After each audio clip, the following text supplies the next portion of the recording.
professional swimmer. What is up, everybody, and welcome back to another episode of Sick Flicks with Dylan and Skip.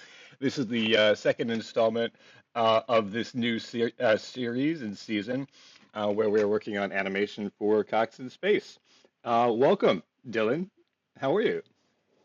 I am doing good. We are reviewing one of my favorite movies today, and I only discovered this movie like maybe 5 years ago. Okay. And I fell in love with it because it's just so slapstick silly. The movie that you're talking about is called Banana Joe, starring Bud Spencer, which is why we get the Bud Spencer fact at the top of the episode. So you say this is one of your favorite movies, and you have a top five, but this one is not in the top five.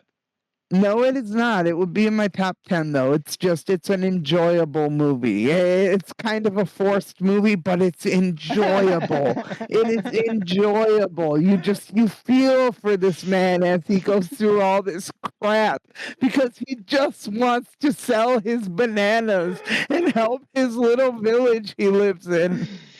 I do have to give you that for this movie is that it definitely has a lot of heart to it. Because I mean you do like he struggle after struggle after struggle in this film. I was just wondering, just recap so that we have a context again. What are the top five your top five movies? It's actually changed a bit. Really? Okay, that's interesting. Believe it or not, it's still Jaws, Blazing Saddles, Fair. Death to Smoochie, and Kung Fu Hustle. Goddamn, we got to review Death to Smoochie soon. Yes, we do. Death to Smoochie is amazing. Week after next, let's review Death to Smoochie. Number 5. What fell off? I'm gonna have to say one of my new favorite movies that I really fell in love with is it's from the Predator franchise. It's The Predator. It's the one with the autistic kid.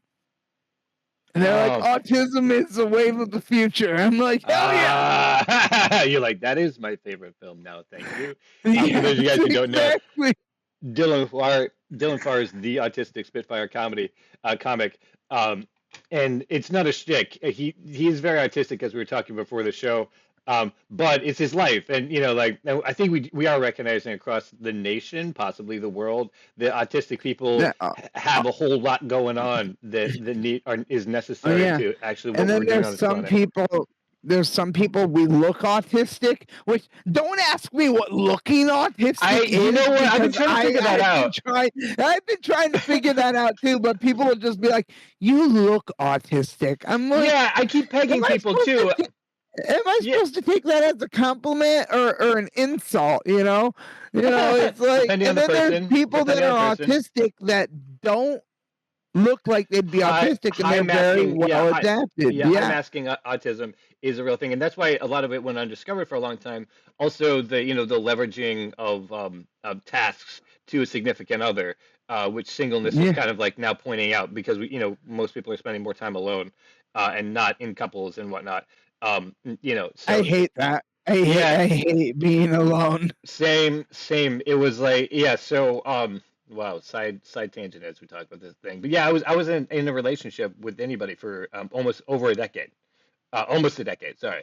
And so yeah, I know what you're talking about. Like it's like, and you're just like as a male, you're not allowed to like really interact with anybody without like them feeling creeped out by you, even if you're just like trying to be chill with them as you would with any of your other friends.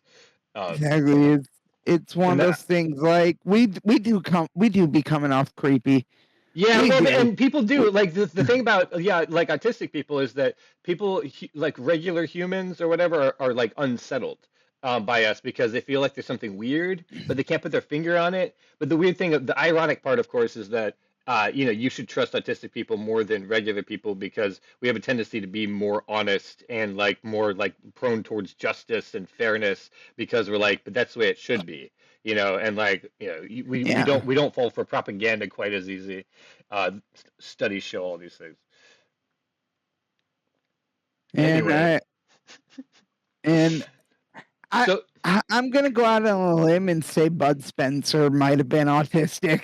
Yeah, when I was thank you for tying back in. When I was watching it, I was like, the comedy that's done in this movie is definitely for like he thinks he's being hilarious. Like there's some bits where it just early on. Okay, I'm not spoiling anything. We're not going to really get into the plot so much, but this is about the type of humor that it is. We watch these kids pouring water down a long pipe going into the house, and it goes down. You see us taking a shower, and it pans down, and you see him wearing his hat in the shower, and then it pans down the rest of the way, and he's fully clothed. Everything. He's just washing himself fully clothed.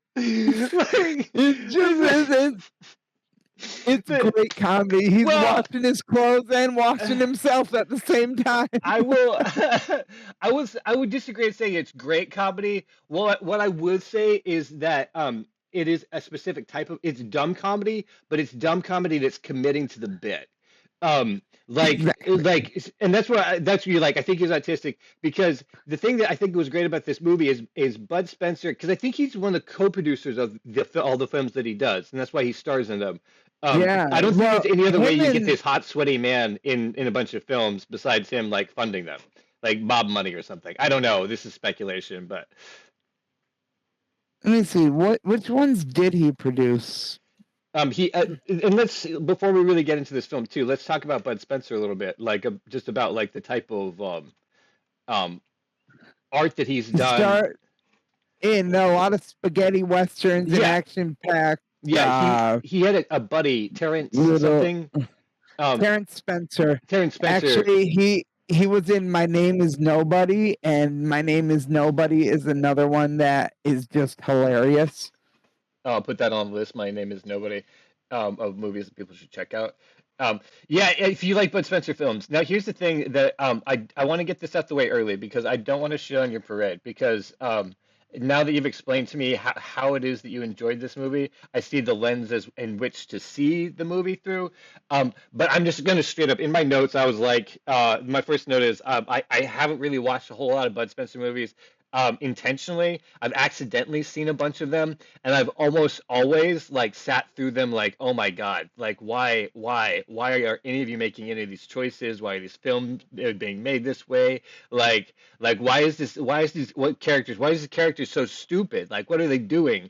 You know, they're goofy as fuck. They're kind of like films like you would think of like 70s porn. You know, they're like, oh, one shot, we got it. You know what I mean?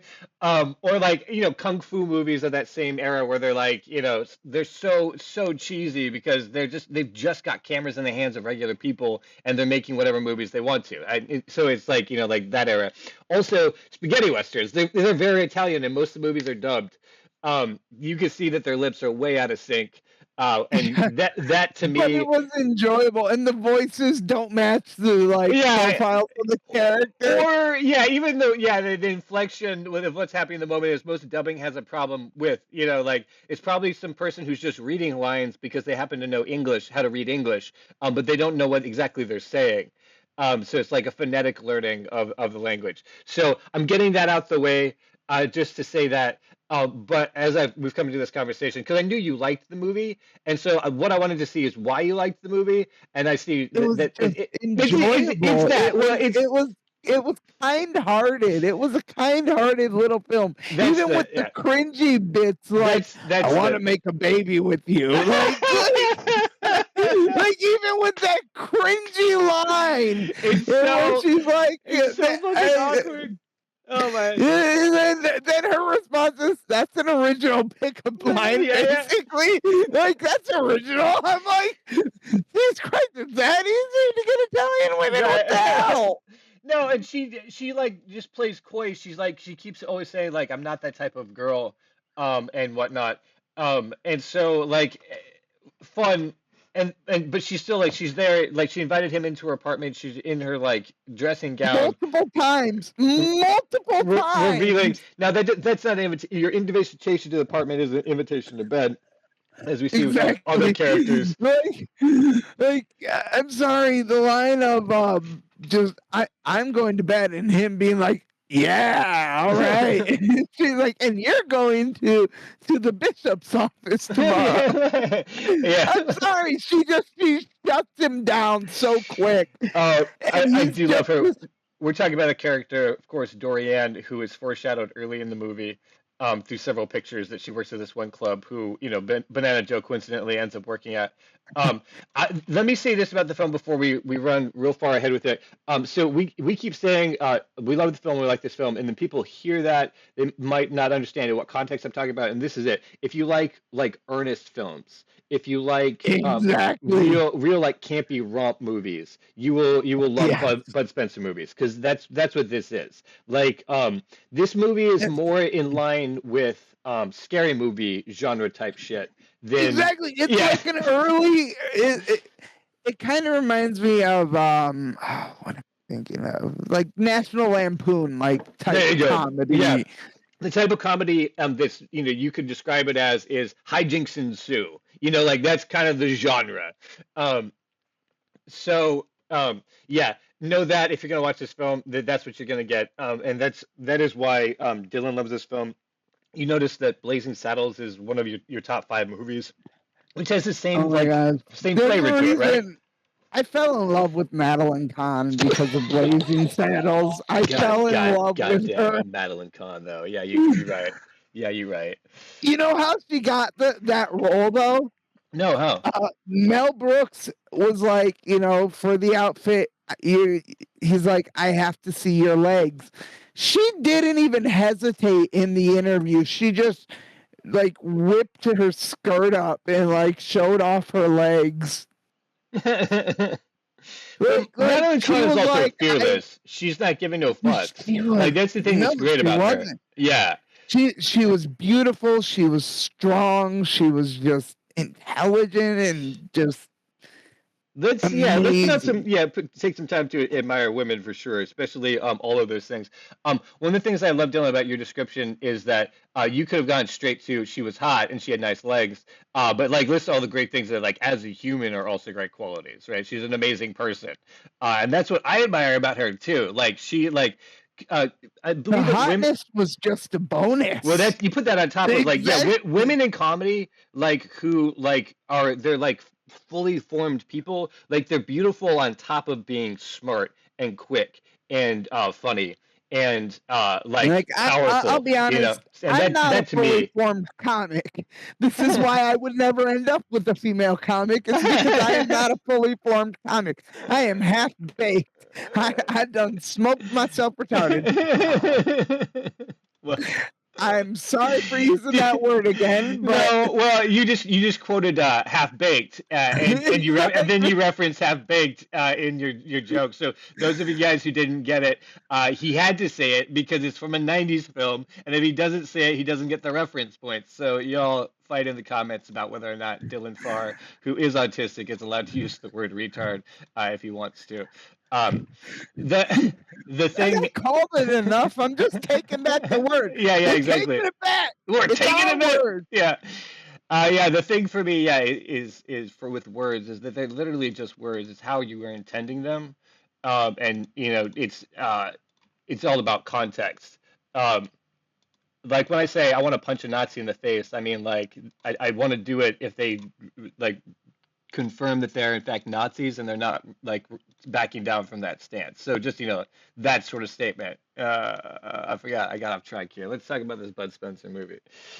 Uh, I We think get off track so much because we I get we am I correct? We're both on the spectrum. yeah, that's I mean like that's what I was saying is that That's why two totally people just on the discovered. spectrum connecting, talking about things they love. We just get off track and just go with it, go with it, go with it. Homies and my dear friends in the audience who are tracking with us, you will not like this show if you are not somewhere on the spectrum. But if you find yourself attracted to it because you're following the conversation, which is ridiculous and all over the place, you might want to get yourself tested just to see if you're part of the community of people. Uh, Um, if you too have an obsession with trains or yeah, eating pussy, please right.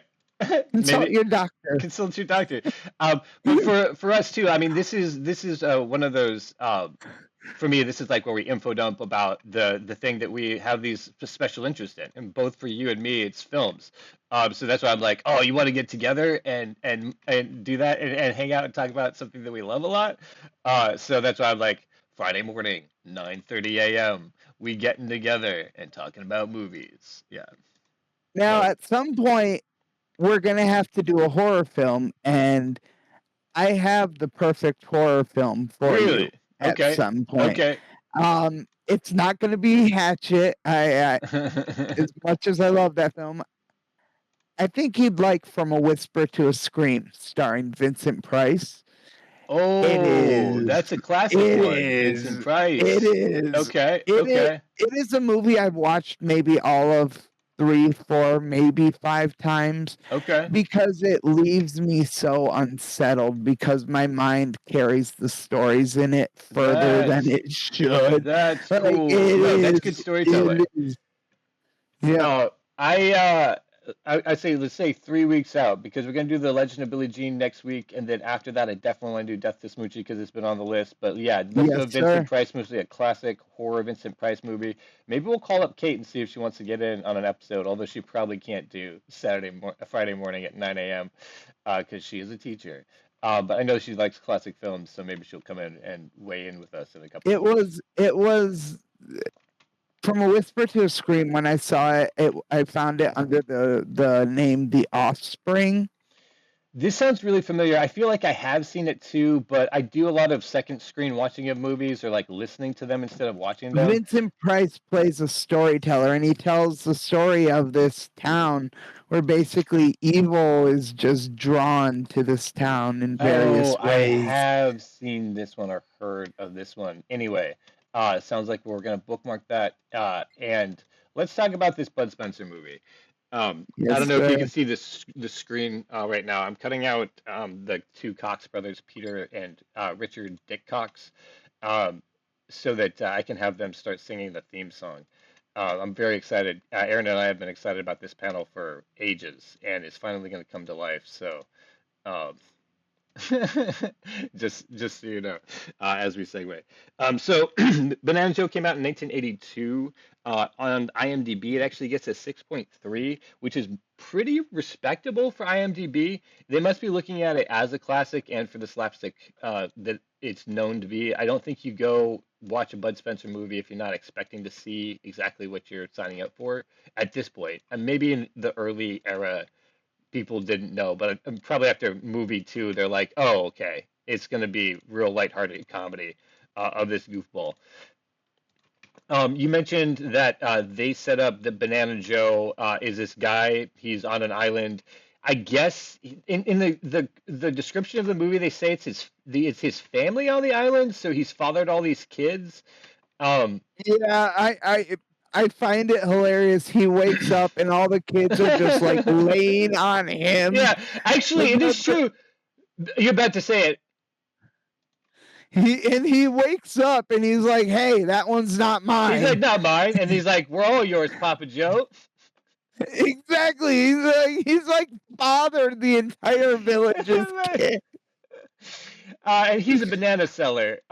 So my first note, because I didn't realize that was what the plot was going on, I was like, okay, some white guy who's exploiting this island, and then it turns out that no, that's not the case. Like he's an orphan of some sort, and they kind of worked out a deal that he runs and so now he's in charge of this Yeah, he village. runs the bananas and he gets the supplies and brings them back. Okay, Like also he let's has talk about sorry, how weird it is that Bud Spencer is supposed to be the sex icon or whatever when he's like a large sweaty man. Like he is well, a lot of absolutely women in the 70s and 80s loved large, sweaty men.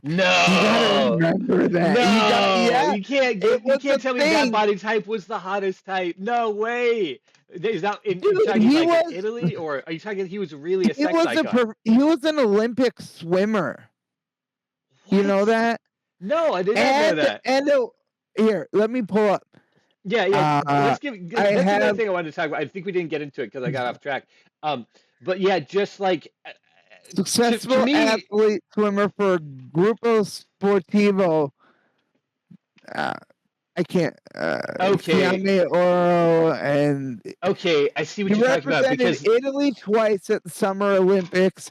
He obtained a law degree and registered several patents. what?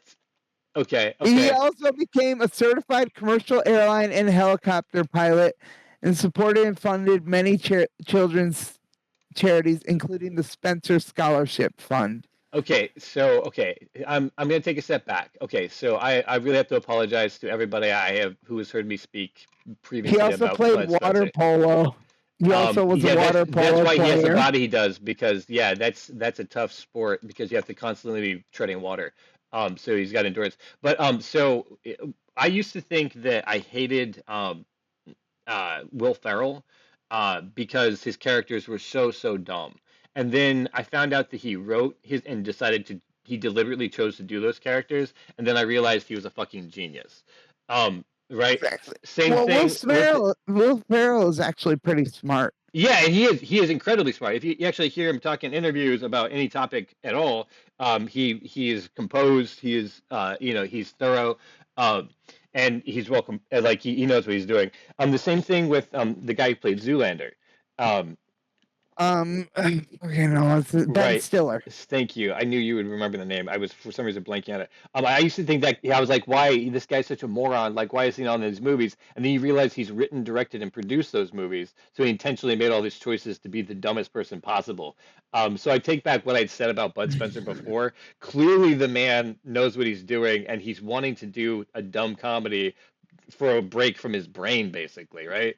Yeah, like he basically, like, there's the whole running joke in Banana Joe is Who's this Joe any Blow? Joe Blow. Yeah, it could be any Joe Blow on the street, and he's like, He looks all Joe dumb. Blow. What is he? Is he someone special? Everyone seems to know this guy except They me. think I should know him. Yeah, and then it ends with well, and this is really interesting about that now that we recognize or you pointed out that he runs children's organizations. The end of this movie has Joe going to school to learn how to read and write, and the final line of this movie is the kid is like, "Can we just go fishing or something?" He's like, "A man who can't read and write is just is just a Joe Blow." Is just a Joe Blow. Yeah. And I was like, that's an interesting place. No spoilers, because this movie is kind of silly. We'll talk about the fun bits as we go through it. But like that's interesting that at the heart that because the final line of a movie is where you want to leave the audience. It's an intentional move, right? And so I was like, that's interesting that he wanted to land the movie there. And so I was like, what does that mean? And now understanding Bud Spencer, yeah. It means intelligence is important. Well, that's exactly, yeah. And I was like, from a guy who just did a really dumb comedy, it was a super interesting point to try to make, right? And I was like a little bit baffled, because it just did a 180 on me, right? Like we saw this man showering with his clothes on, just 90 minute ago. And so then I was Do you like, see why I call it a great comedy now? well, it's a fucking sleeper, Dylan. It's so sharp of comedy and so witty that like it comes across as something else altogether. Like it's fantastic satire. Exactly. Yeah. It is. It just works perfectly. Like his alarm clock being two parrots telling him the time. So silly. That's hilarious. This is something you don't see nowadays. Right. You don't get silly things like that very often. Well, especially and I love it. Degree. Yeah. Because one of the things, okay, on Syck Flicks, we review. The reason we call it Syck Flicks is because it's like movies that we believe are underappreciated, or genres that are underappreciated, that sort of thing. Because and one of the things we like really a lot on this show is those practical effects, or like people just doing like comedic bits. One of the reasons I love the movie Teen Wolf with Michael J. Fox is the way that it's shot so that Mr. Fox can do the comedic bits, so you can watch his whole like body, like because that was the thing that I don't know. I don't want to call him by his full name the whole time. I don't want to call him Michael because I have a lot of respect for the guy, and I don't want to be like every time you say Mr. Fox, I think of that movie with George Clooney. Yeah, exactly. It's not exactly the right title. Nobody calls him that either.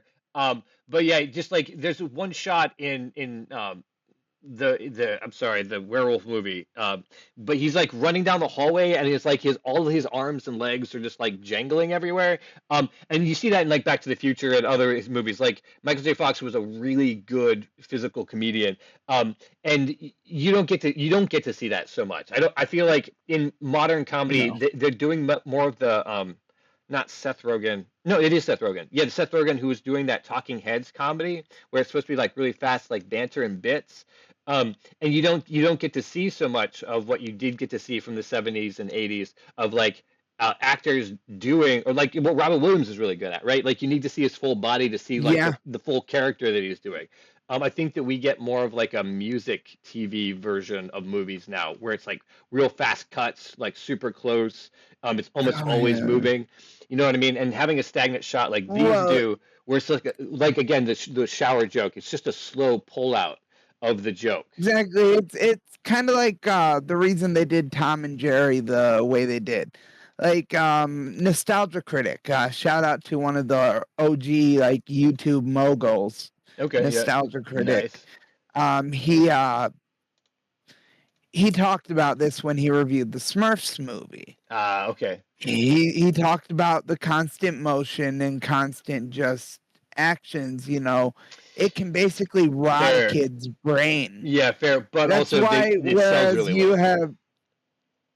but if you have like Tom and Jerry, where there's a lot of quick movement and stuff, but then there's the slow, deliberate movements as well, you even that out. You actually have them retaining what they just see rather than just being numbed by what's on screen Oh, for an interesting. hour and a half, Gotcha. Because 2 hours. psychologically speaking, you're not blasting new neurons. You're making them create their own neurons, making them use their imagination Exactly. while they're That's watching that's it. why Tom and Jerry is so iconic. Is it hits differently than a lot of these new cartoons. A lot of these new cartoons are just a lot of action and a lot of just movement. But like look at anime.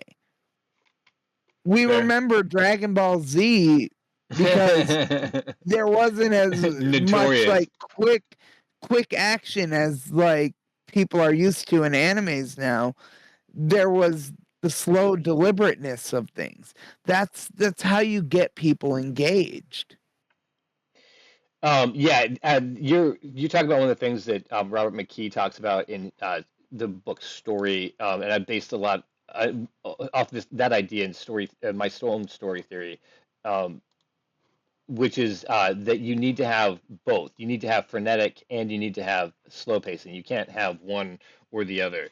And it's for people's brains. It's like the way we process information is you need like the Exactly. ability to like rest through an idea, and then you need like quick like additions to like give yourself more stuff like that.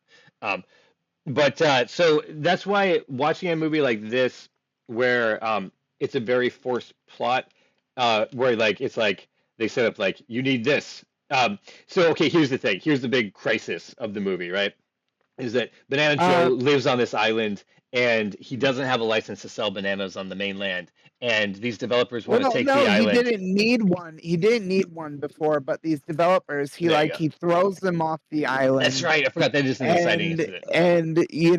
it incites them to like call their boss, and their boss is like, "Well, we'll take care of it," and this and that. Torcio, And who's the yes, notorious like slapstick boss, who you know what, like the first time he was acting scared, I was like, okay, but the third time and fourth time that he does it, and he's always running away from this big guy, and he's always jumping out a window, like even though I was like, all right, come on, the plot, let's get moving. I was like, aha, the boss is running again, you know. exactly.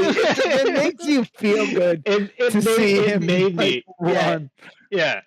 Um, It makes you feel good to see the rich like bad guy get his comeuppance. And he does too.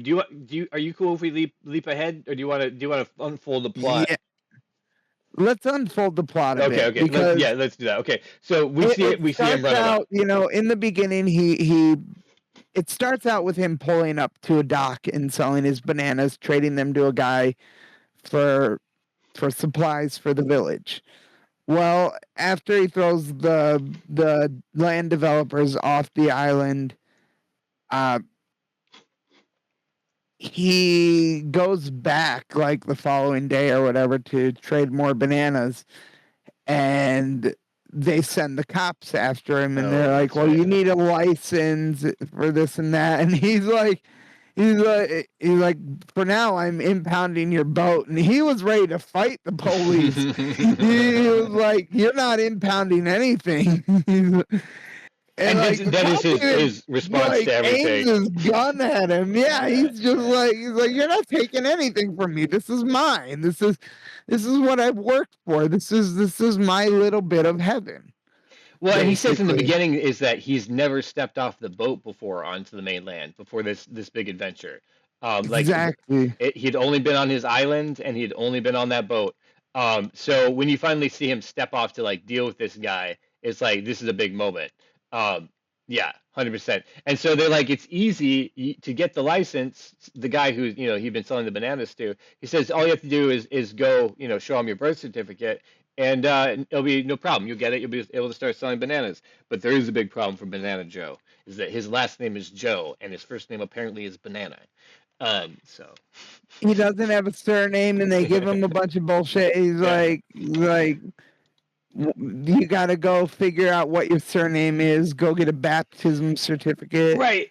And so this is my only one complaint. I'm just gonna air it here, and then we won't have to talk about it again. But like, so this sort of plottiness to me is so tired. It's like, go to this one thing, because get the baptism certificate, and you can't get the baptism certificate because you need a birth certificate.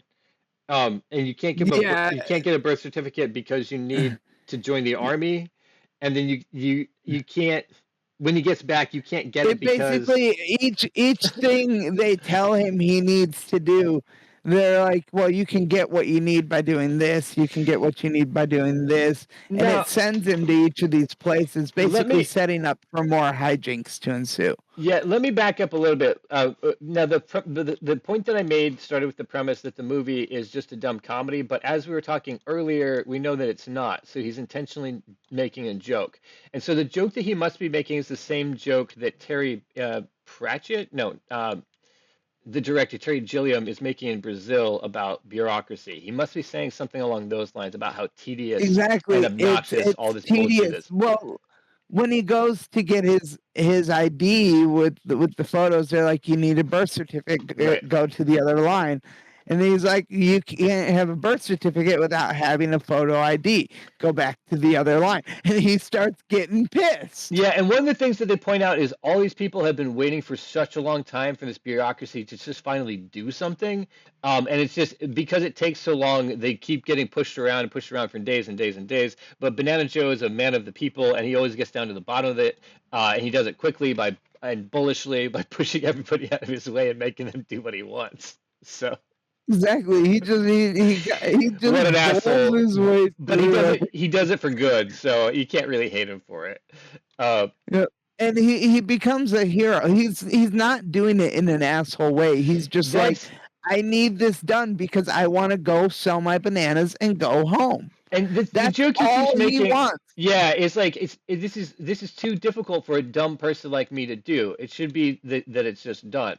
And of course he becomes a hero, and the whole reason that he wants to even sell his bananas at all is so that he can take care of his family on the island. Exactly.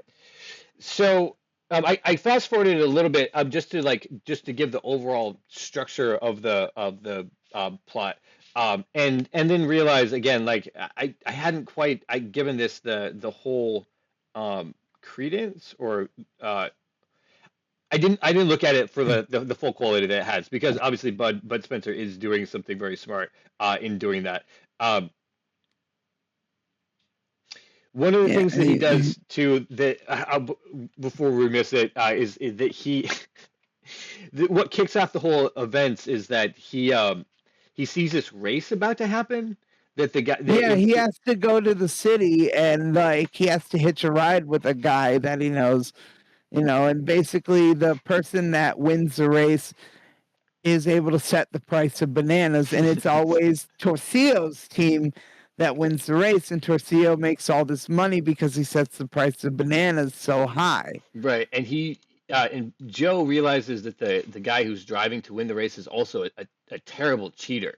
He's just doing awful things to these people. And so the funny thing about Joe that we see immediately is that he doesn't get mad about stuff you do to him because he gets beat up and stuff like that. Like he doesn't take it Exactly. personally when people yell at him. He gets mad when people are treated wrong. Um, and so it's so Yeah. interesting. That again, that's the choice that Bud Spencer is making, is that because it's got to be deliberate, right? Like he's like, how do I make something that makes them want to care about people? Well, I'll show this big friendly thug, who only is being mean to help, right? Um, that's a really cool character to write. Like this character, Banana Joe, does become a much cooler character in that light. He's really a man of the people. He is, But yeah. he's always kind of played those type of characters. And I think it's because all right, so my belief is that he wrote his characters that way because he was so successful and people would look at him for his success and he was like he wanted to humble himself a bit. Well, also, I think so. What we do with Cox in Space is this idea that you can use entertainment to teach people to be better. If you make them laugh, then you can also get the message to them in a way that you can't with like preaching at them. And so that's what I'm seeing actually in this character is like I didn't realize that he was a celebrity beforehand. So yeah, he does have people who are already looking at him, and I think he probably is already pretty humble. And so he's like, well, and that's because I want to take care of these people, and I want to show people that they should take care of each other, right? Like the best, Exactly. Well, best hero. Sorry. I'm talking about just in general in his movie characters. He tries to humble himself because in real life he was so successful. He wanted people to look at him as the everyday man. That's the Interesting. character Okay. he wanted to portray. He wanted Absolutely. to portray with I called him Average Joe. With Joe Blow. Joe Blow, Average Joe, With Banana Joe, he just wanted to be the guy that was working hard to take care of the people he loved and was putting up with all this bullshit that's being thrown at him left and right, left and right, left and right. That is a very fair point. Yeah. So he's a person. So there's a philosophy that I don't like, but I recognize the value of. If you can enjoy that irony for a second, that SNL ascribes to, and a lot of television comedy ascribes to, which is what you call the LCD, right? The lowest common denominator type comedy. They want to sell it to the most amount of people, and so you have to make it a type of joke that everybody can understand, regardless of how intelligent you are, right? Smart humor doesn't sell very well because you leave out a large portion of the market. Is the idea. And so if you want to reach the most amount of people, and that's why basically Ben Stiller, SNL is calling everyone stupid. Well, it's not that they're calling people stupid. I think it's more like, so it's from New York, right? They're looking at the numbers and they see that the average mean intelligence hits a certain point, and that you can get 80% of the market if you hit everyone below that point, right? So it makes sense from a market standpoint to go to those people. So there's literally no judgment on this. I think it's just a numbers game. So you're trying to hit this segment of the population, and so Will Ferrell does it. We were talking about Ben Stiller. He does it. It's easy for anybody to watch Zoolander and laugh at it. For instance, yeah.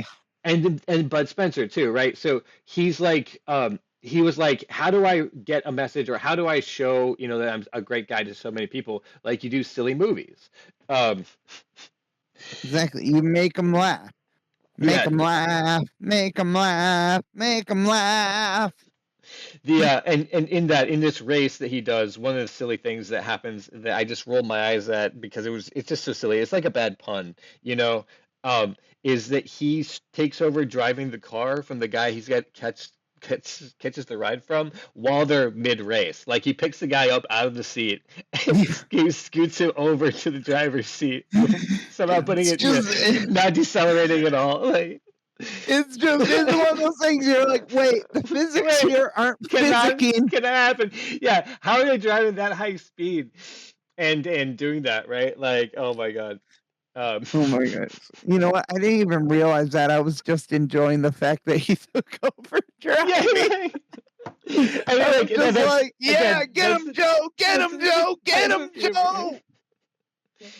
Um, that yeah, exactly.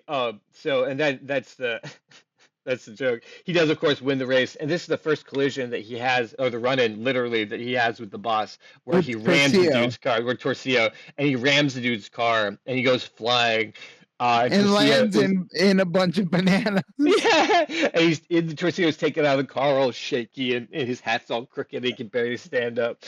Um, just silly shit, like that. Um, and Torcio is not supposed to be a big bad boss. He actually relies on his henchmen to take care of everything. Yeah, He screams and hollers a lot. And he is very much like cartoon boss, akin to Kung Fu Hustle. I would say they're very likened to each other.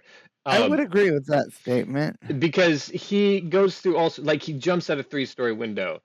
He falls into a cactus and he has like his bare ass as part of his shot. He sends his goons to beat up Banana Joe, and I love like they bring him to the boat where Torcio's at. Yeah, exactly. And they're like, yeah, yeah, we're going to a party, all right. Like they're like, we're gonna beat the shit out of you. Then like you hear a bunch of fighting, and they're like, oh, that's his double whammy, and that's his this and that. Talking about each goon has a specific move, like a damn wrestler. I'm like, okay, and all the goons walk out and just like start. They line up in this weird way, and they look fine. The one guy even fixes his scarf as he's walking, and it's like, then they just collapse. And Joe walks out unfazed. He's just like, "Hey, Torcio, where are you, Torcio?" And Torcio at this point jumps over the railing of the boat. Yeah, one of the first escapes. Hang on. Yeah. Before we get to the jumping over the side of the boat, though, he's on like the bow of the ship, and there's just like a chair there, right? And there's railing, and he tries to go hide. Like it's the funniest shit. Like he goes and like tries to hide at the railing, and then tries to hide behind this little deck chair. Then he tries to like hide, and then he looks, he has nowhere to hide. Like just the like time they spend on it, it's like a good 15 or 20 seconds before he goes over the side of the boat. Like he's a fucking cartoon. Yeah, he is. He is. Like even the voice was like, yeah. We're gonna get him. Yeah, we got the bananas. Yeah. He's meant to be like this mob boss, corrupting politicians and stuff. Oh yeah, but yeah, right. Like he's just what you call a big goof. He really is. So yeah, that's where they first run into him.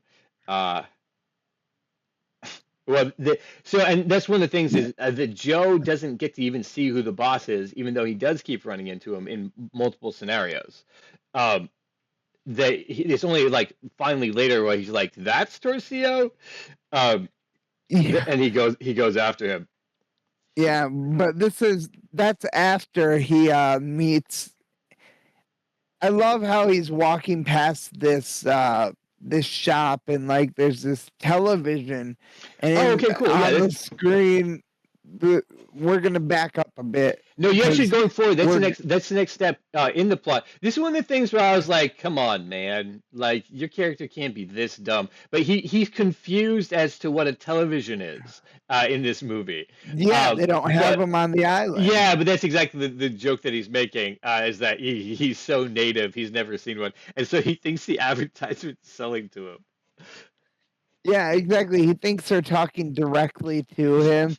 Like the guy on the screen says, "Come on in and buy a brand new set of clothes." And he's like, "Okay." He walks into the store, which is an appliance store. He's like, "Yeah, the dude outside told me to come in here and buy some new clothes." And the guy, you can tell the time of the movie. He's like, "Are you from Candid Camera?" The Candid Camera? Yeah. Is this Punked is the reference that they would make now. Although that's even dated. I mean, what is the new prank show? Is this for Uh, YouTube? is this Jokesters? Yeah, there you go. There you go. To call out the actual thing. Oh, hey, speaking of call outs, it looks like we are pretty much at the middle of the show. We should call out that this is Sick Flicks with Dylan and Skip, and we're a Cox and Space podcast. As you see, I'm working on Cox and Space animation as we talk about movies. If you want to check out more about Cox and Space, you can go to coxandspace.com, see some of the stuff that we have up there as far as the artwork and some of the early animation. All you're seeing right now is the stuff that is happening now. It's pretty exciting. So coxinspace.com, you can check that out. Dylan, you want to call You out can your social? also you can check me out on TikTok, YouTube, and Instagram under Autistic Spitfire Comedy. If you want to give me a follow on Facebook, you can find me under Dylan Patrick Farr. Just give me a follow, give me a shout out. I would love to have the support. Yeah, and Dylan is, as we talked, he's a very funny comic. And He's in the if you don't Michigan area. if you don't support the retarded guy, there's going to be a fleet of short buses outside your house tomorrow. He's got a fleet, y'all. A fleet. A fleet of short buses, and they all got air conditioning. Every single one of them. And all joking aside, though, yeah, check him out. He is very funny. If you like to check us out, like, subscribe, and share. Just two dudes on the spectrum hyper fixating on a film that we watched. No, the recently. actual joke is when I was in middle school, I didn't ride the short bus. They gave me my own full-sized bus. Just to give you space from everybody else. Yeah. Well, I had a paranoia incident happen where I ended up, there was a guy in the bushes filming kids, and so Whoa. I took a knife to school, like I was gonna fight the motherfucker. Jeez. And somebody called me out for taking a knife to school, but I had also been put on a new medication at that point, so my paranoia was like peak at that point. Damn. And so also, seems like key. I mean, like it was actually key to something. I'm sorry, I got distracted by a thing as I was speaking.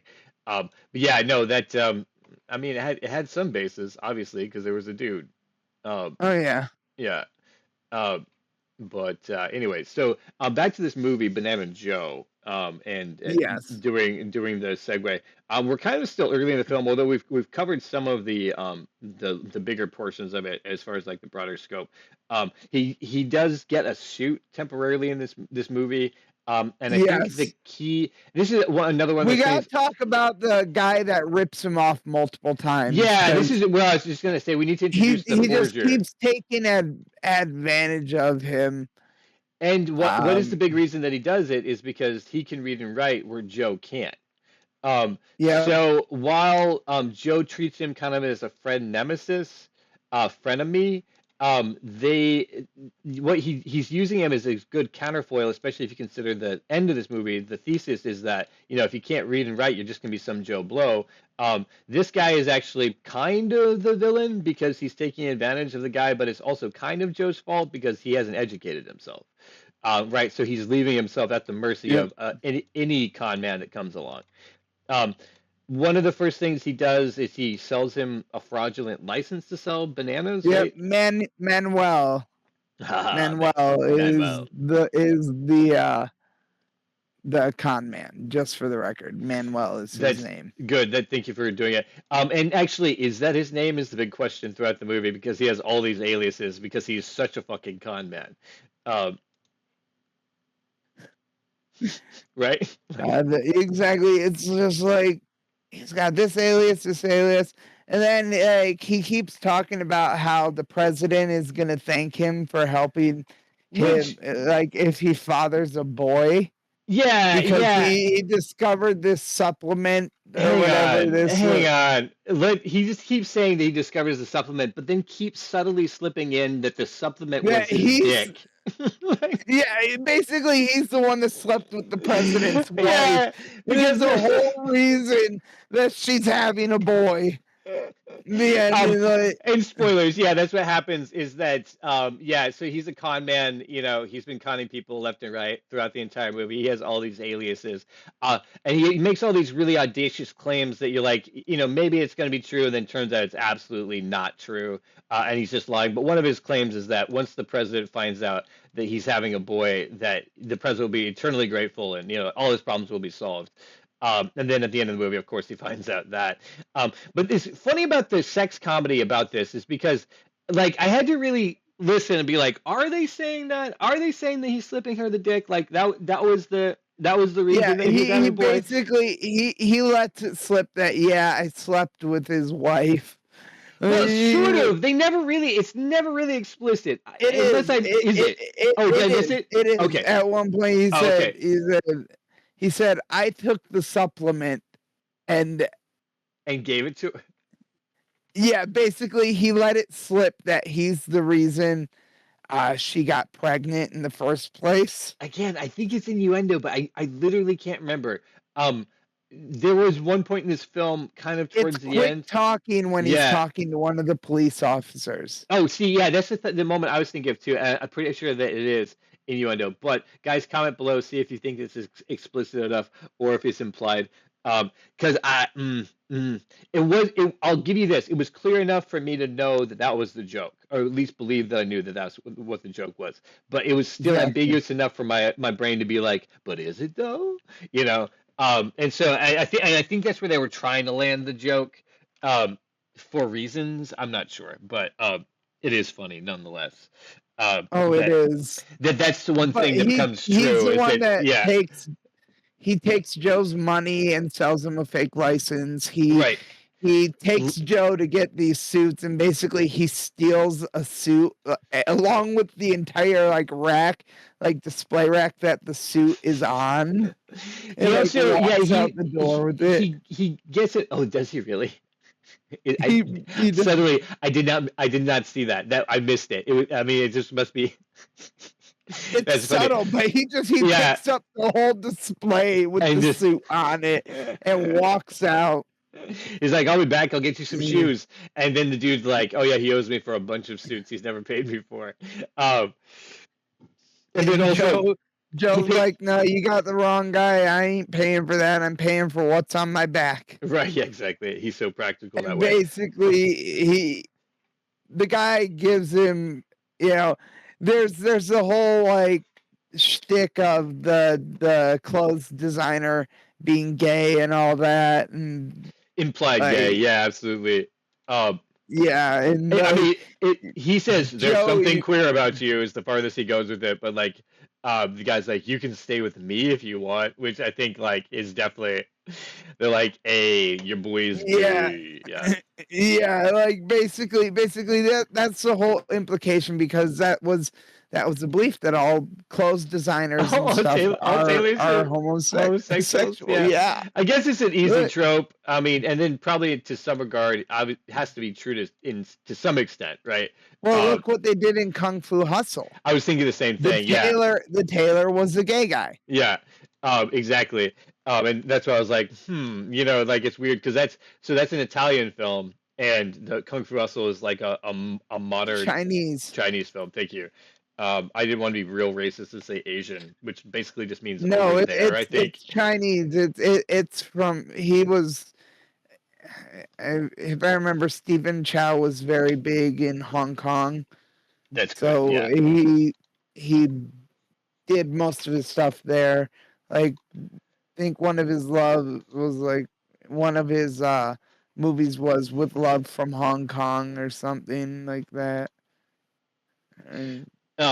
Yeah, no, and so I don't know. You don't have to be gay to mess with clothes, but also no, you don't. It seems to be a stereotype. Anyway, the big thing about this suit is that it gets him a job as a bouncer, which is where he meets his love interest, Dorian. Yeah, Dorian. She was introduced during the race. They take a moment in the race to be like, and this is Dorian. You can find her in the club. And it's like, this is foreshadowing. And then the moment that they get into the city too, that he sees like a big poster where it's like, this is foreshadowing. Um, Yep, and then she lip syncs a song, and he falls desperately in love with her. exactly. I I just love the puppy like smittenness because I'll be honest, I get that way with some women. Right? Yeah, exactly. Like when you're just like You fall dull, for them and you're dull like, oh dang. my gosh, oh. Right. Um, Like I'm sorry, Allison Hannigan has that effect on me. oh, don't be sorry about Allison Hannigan. She is cutie. I have a thing for redheads. Karen Gillian, Jesus Christ. Also, yeah, okay. Um, because it's a pretty color, and It has really is. you generally get very light skin also with red hair, which is a great combination. Ladies, if you have it and you're worried about that, just know that there's some people who like it a bit, quite a bit. Um, because Especially the autistic Spitfire. yeah. So if you want to get your sleep your way to the comedy top of the comedy scene, Dylan is the guy to reach out to with your with your red hair. Send him a lock so you can get the color plus a picture.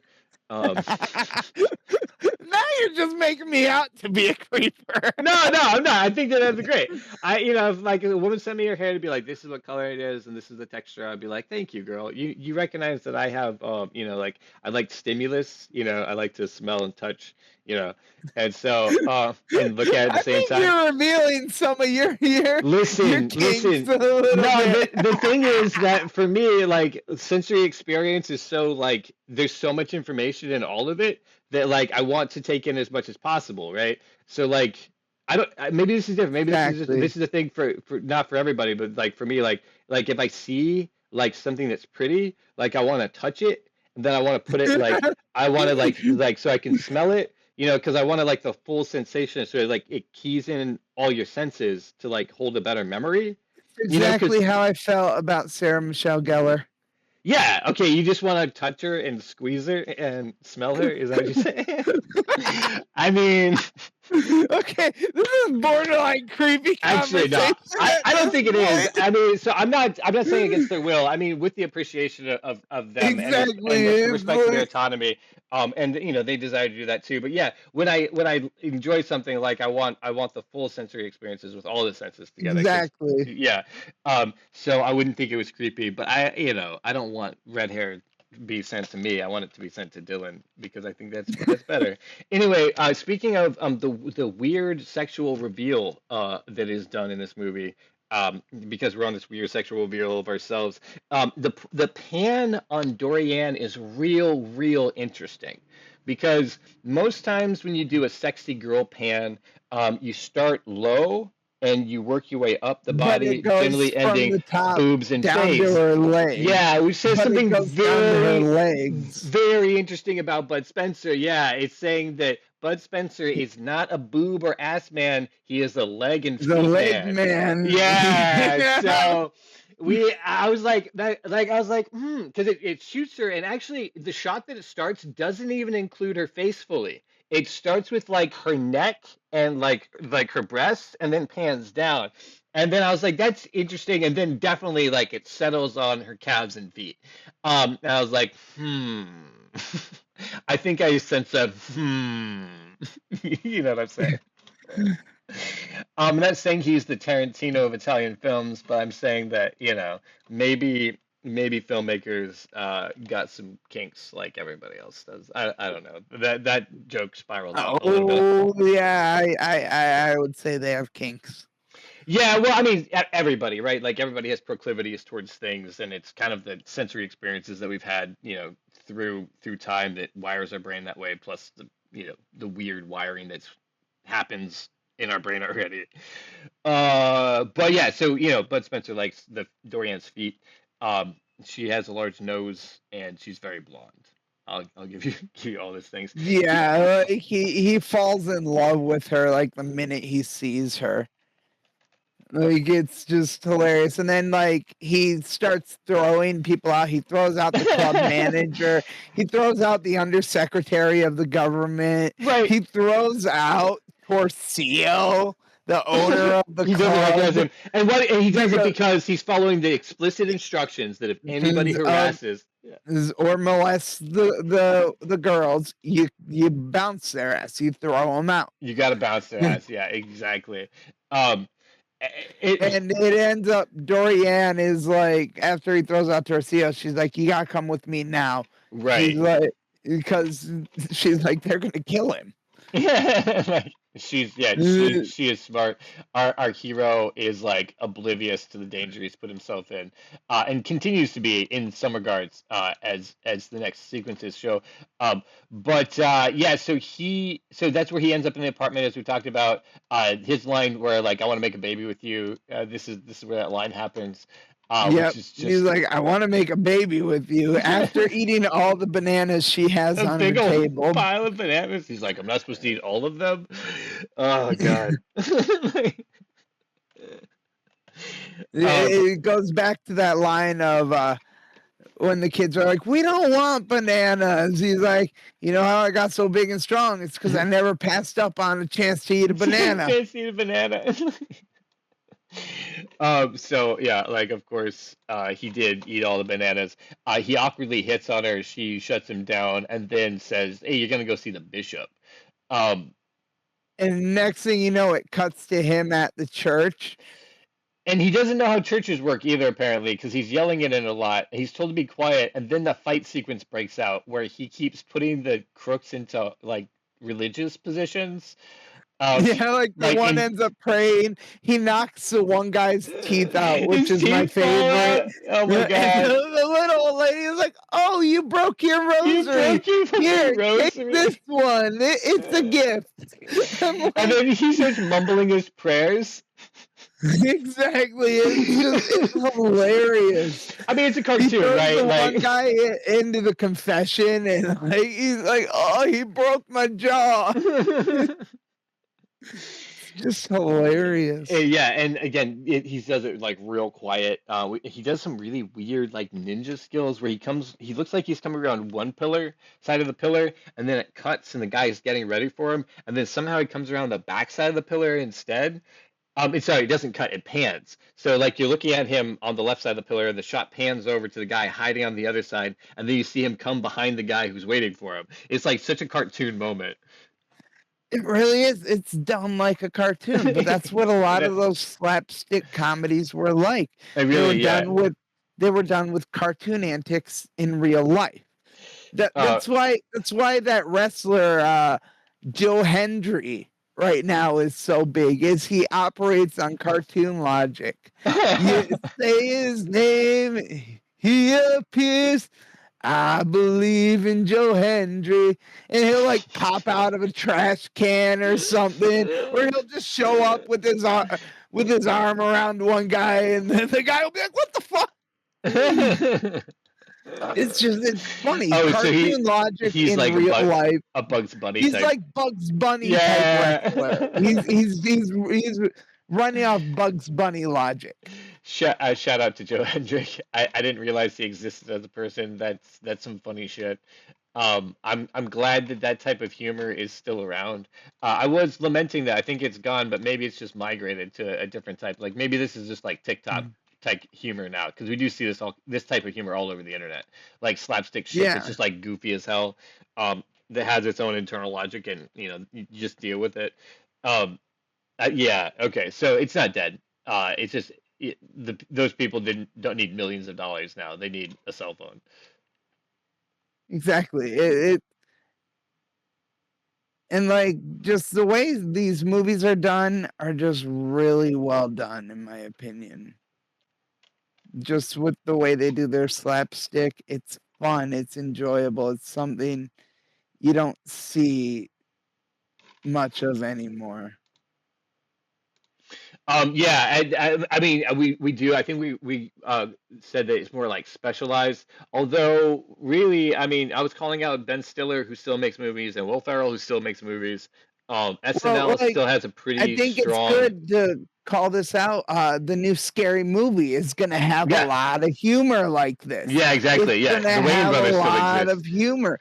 The Wayans brothers even are like, I don't give a shit if this movie offends you. We're bringing back comedy.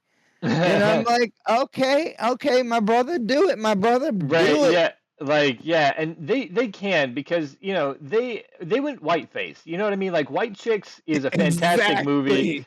and it's done 100% tastefully. You know, like the jokes that like everybody can appreciate. It doesn't matter what your race is or your gender. You know what I mean? Like, um, you got to appreciate them for just doing like their dad did, and doing just really intelligent comedy like they've been doing for so long. Mrs. Wayans had a ton of kids.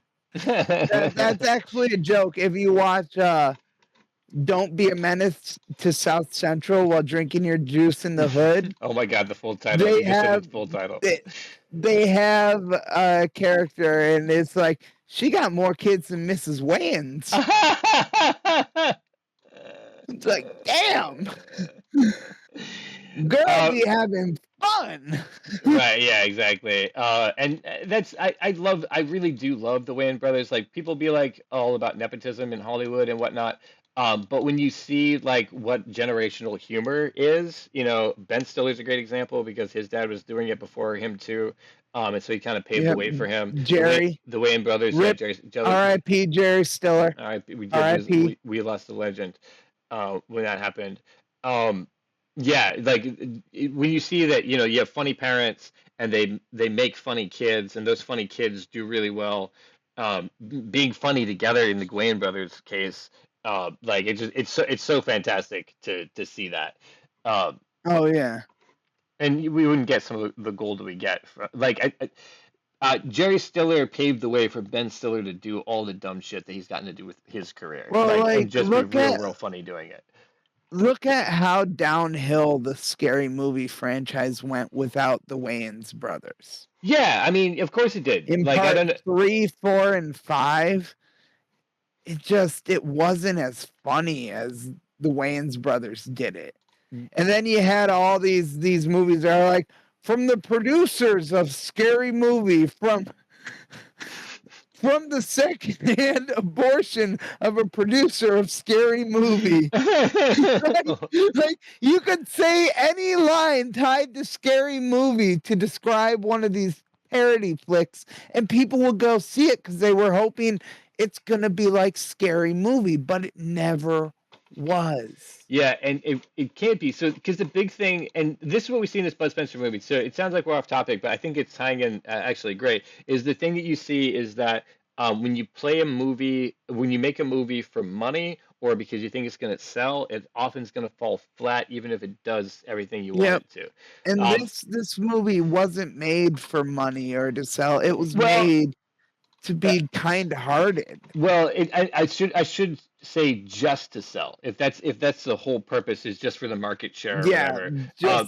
But like the Wayans brothers do it right in that they're making movies because they enjoy to make them. And so they have fun doing it, and that fun translates into the film. Same thing with Banana Joe. Like, even though I was like, in the beginning, I was like, you know, like, not my type of movie. The fun that he had in the movie, even though I was watching it with that attitude, still translated, or I was like, he's definitely having a good time, you know? And more power to him for it. Exactly. Well, let's get back to Banana Joe and talk about how he couldn't get his baptism certificate because the records office got burned down. Yeah, that's by right. an arsonist. What other problem? He goes back to the bureaucracy, like, and basically they're like, well, you can join the army. Yeah, but once he gets bounced back and forth, ID card. Yeah, he can't get an ID card because he doesn't have a birth certificate. Can't get a birth certificate because he doesn't have an ID card. Everybody's shouting. We come back to that after the army, but he goes into the army. So we see, yeah. Then this movie takes this hard left turn where he joins the army and gets yelled at by a drill sergeant. And it's not having any effect on him. Yeah, he just puts up with it. And so much so that the drill sergeant who was really hard on him, finally becomes the superior officer to the drill sergeant, because the drill sergeant gets himself demoted because he's being such an ass. And, you know, He says throw a punch at him, for instance, and Joe's like, you're not gonna like it. It's gonna hurt you. And he's like, I'll decide. And then he punches him and he throws him up on a roof. He's not even mad about it. Exactly. It's just he's just like, I don't know if I want to do that. He understands his strength and he doesn't want to hurt anyone. Right, yeah, exactly. He doesn't want to fight unless he has to. There's no need to. Like, that's I think what the kids call like a Sigma male, that he's like so empowered by who he is and what he's capable of that he doesn't feel the need to prove it. Which in my opinion is the most powerful type of person, because when you're like you can say and do whatever you want to, but that doesn't change who I am. Like, I know who I am. You're a person who's passing through my life making comments about me. That's all you're doing. So yeah, and then, he goes to the army. Basically he walks off at one point, and the sergeant, his drill sergeant who got demoted, is like, look, he's dissenting. He's deserting. Yeah. After he gets his certificate, after the 8 weeks in the army, he gets what he wants from it, and then he just leaves. They're doing the graduation march, and he just marches out and doesn't do it at all. And then the guy, he's yelled over. The one who is noticing that the guy is actually just there for the paperwork.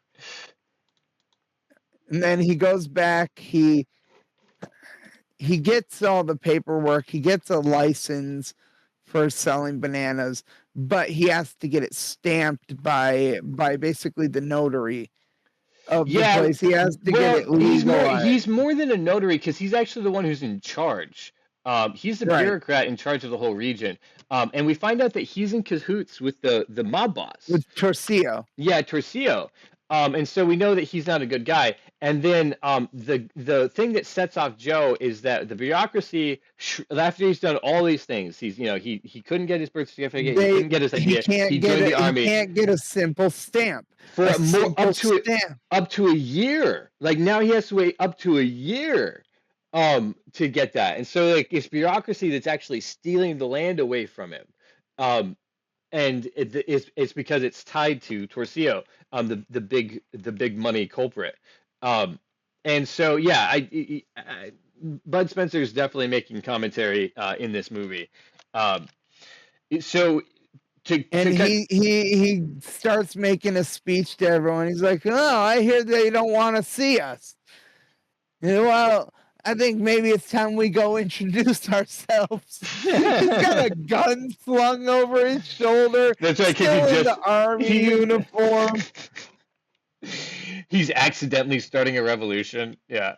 Yeah, and they like march in there. He hangs the bureaucrat on the wall. On the wall? He like hangs him up on a coat hook. And like he's like, no, you can't stamp that. He's like, you have no right. And he's like, Joe just starts stamping people's papers, like everybody's paperwork. Also, let's comment about how it becomes a musical number at that point. Because the stamping becomes this like drum rhythm, and then the guy blowing the whistle becomes like this like toot toot, and then like they put it together, it just becomes like this jam, and everybody starts dancing. He's calling for security. Yep.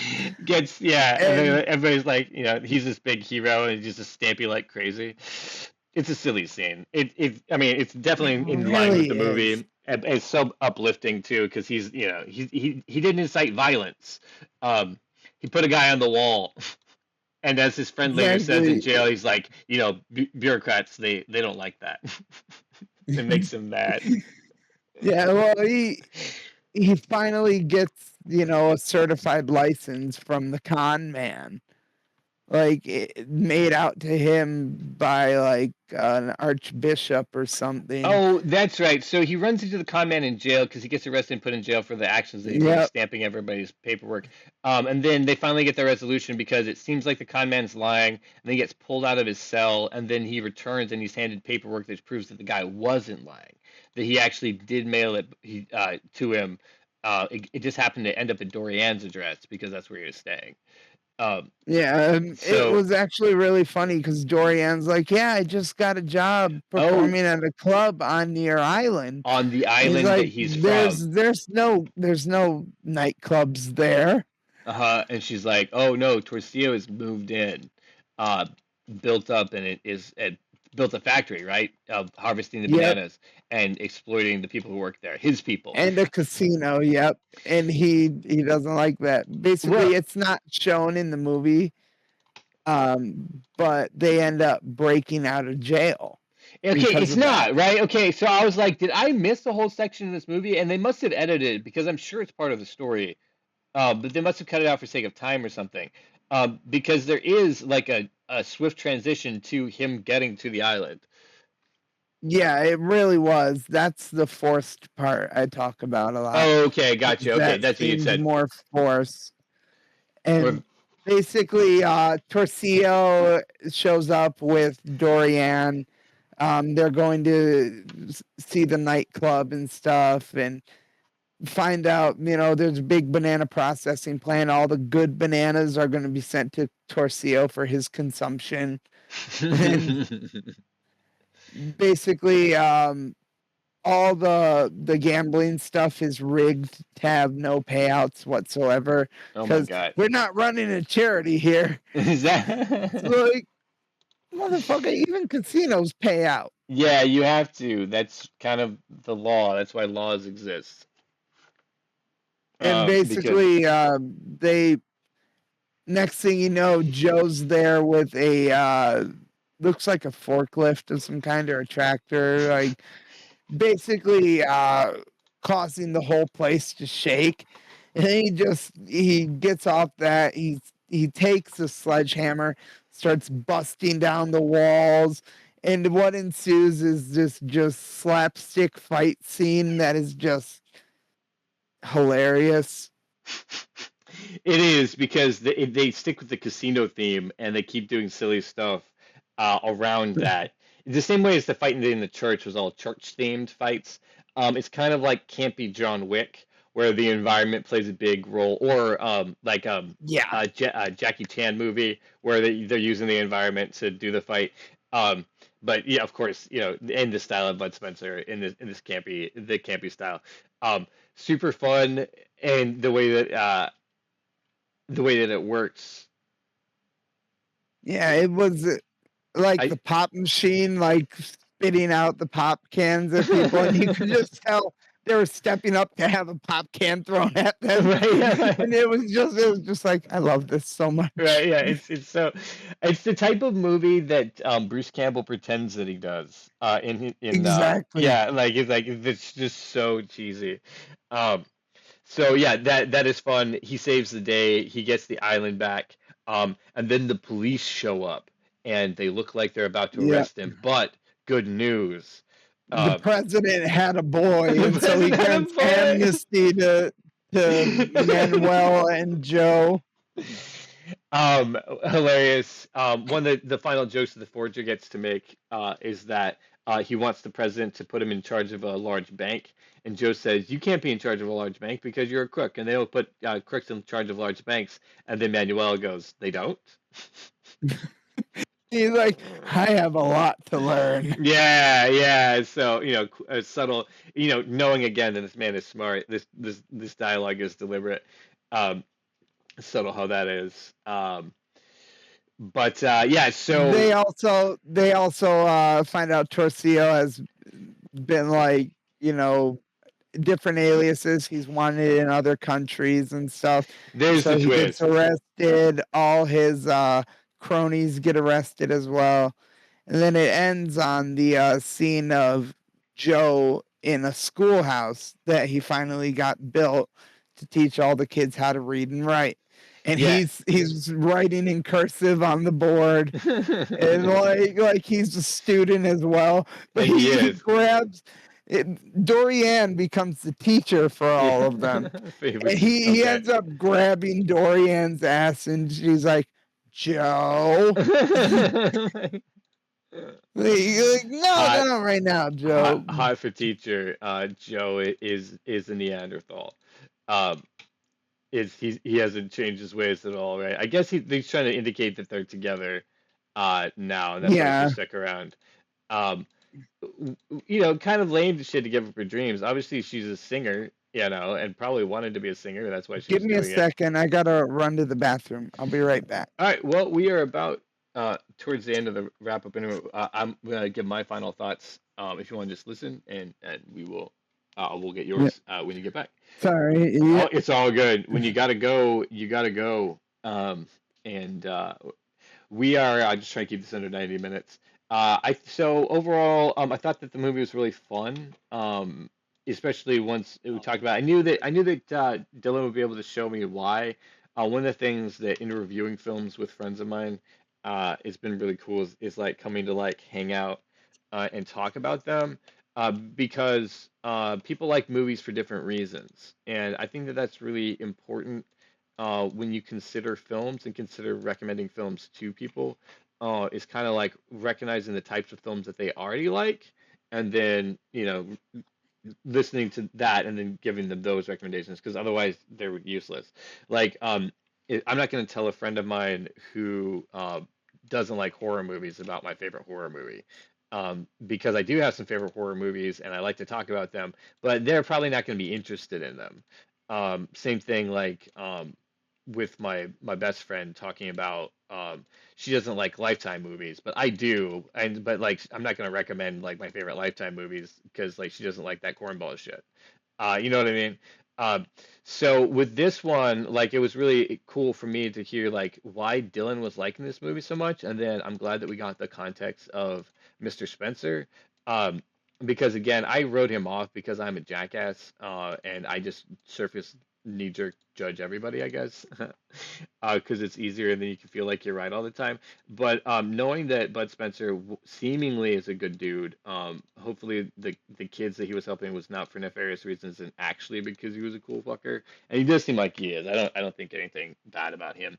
Even in the scene where he's sleeping with all the kids around him, like it's literally like it's a Papa Bear scene. Like it's so funny how it is. Like there's nothing like Yeah. He's basically a giant pillow for the kids. yeah, yeah, exactly. And they're all piled up around him, and like they just it's yeah. I don't know. Like I in some with some child actors with people playing their parents, I'm a little creeped out because I'm like I know that those two don't know each other like actually like that.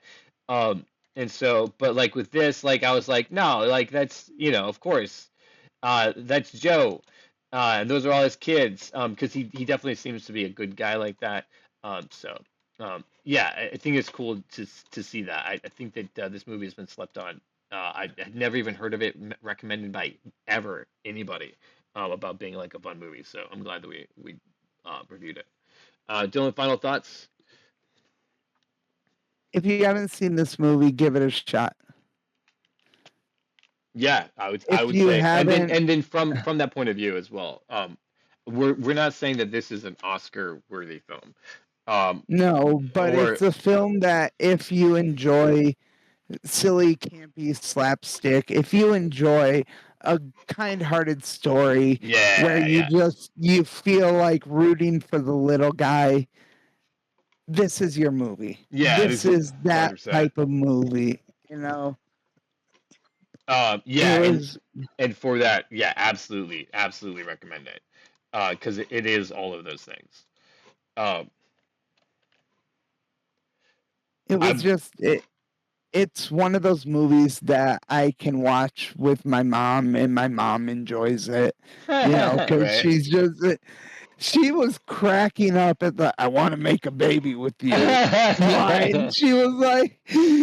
She was just cracking up. I think her favorite part though was the church fight scene where his teeth fall out and the lady's like, "Oh, you broke your rosary. Here, have Yeah, this one. It's a gift." Like there's just little things like that. It's fun. It's silly. It's over yeah, the top at yeah, points. yeah. Like you're like, why is this happening? I don't know, but I'm enjoying it.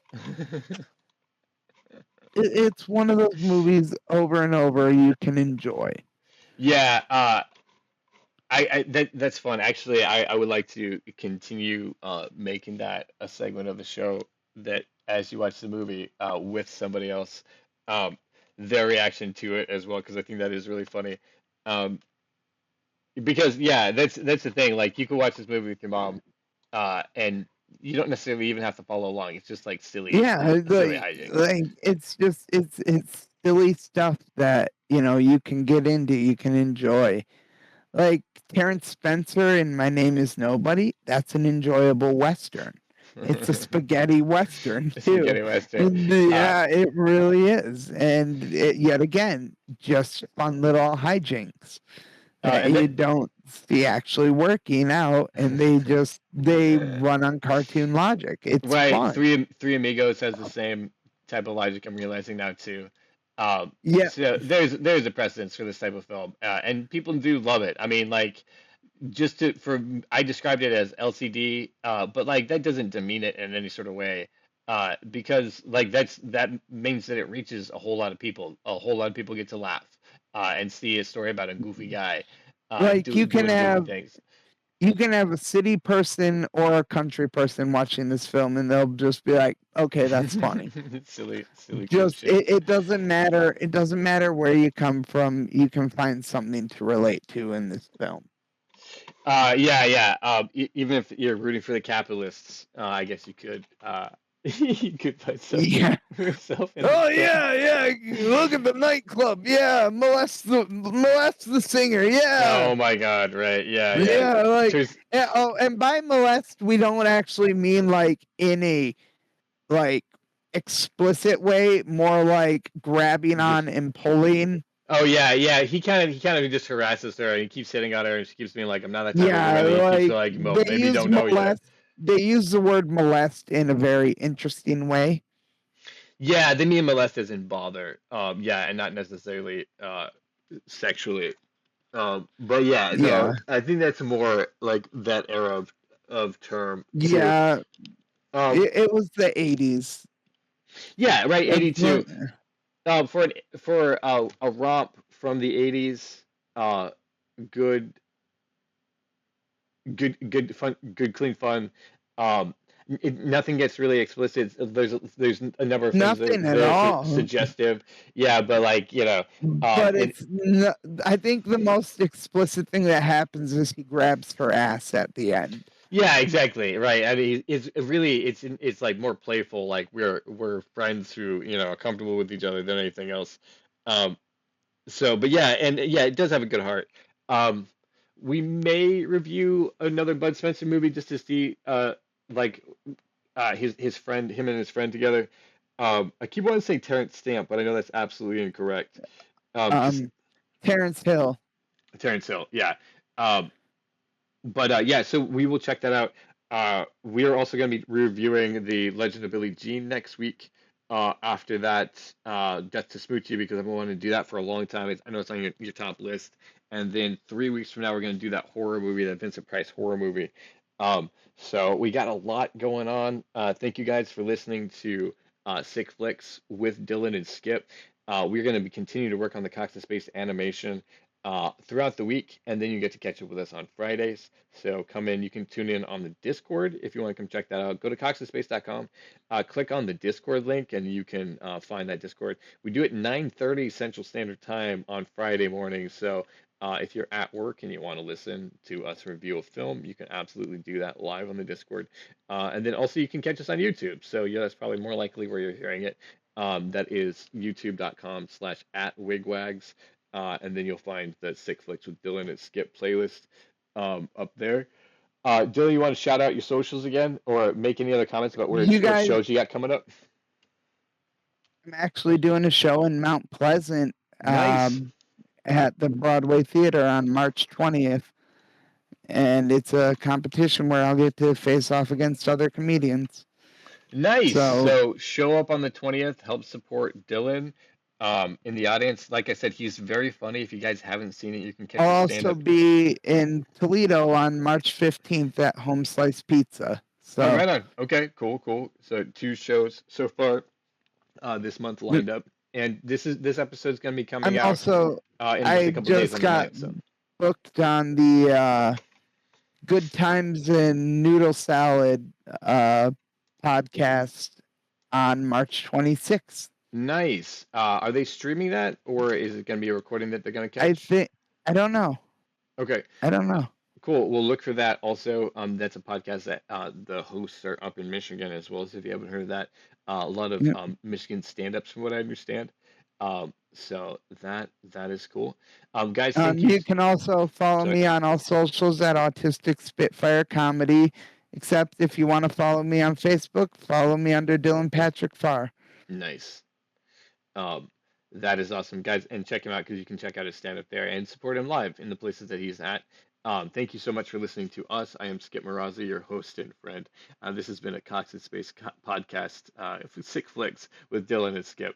Cox in We'll space. get together and keep working on it. Thank you for joining me and my friend here, and we will catch you soon in the next episode next week. Take All right, care. Bye bye. bye.